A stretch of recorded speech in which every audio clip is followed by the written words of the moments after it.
All right, so this is the Algebra 2 practice test number 4, and it says which expression is equivalent to the quantity of 4x plus 6y squared. So if you remember, a perfect square trinomial, that's a formula that you need to know not only for the EOC, but it's also big on the ACT. So this is something that's handy to know.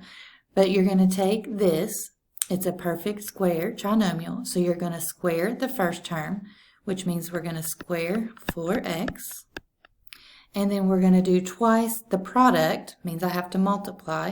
So I'm going to do twice the product of a and b. So that's 4x and 6y. And then I'm going to square the last term, which is my 6y.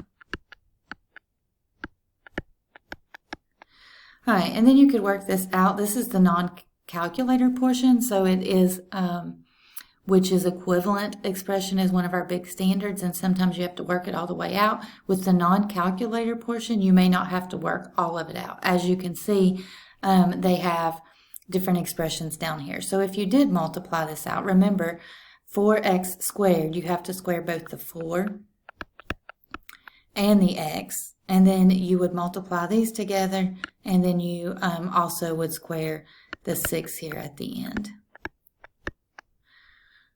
So this would be 24, so I'd be 48 xy, but because this is the non-calculator portion, they're not requiring you to go all the way to this last step.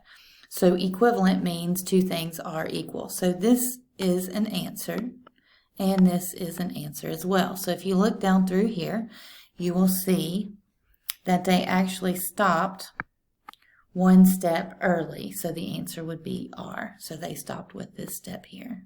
All they did was plug it into the formula.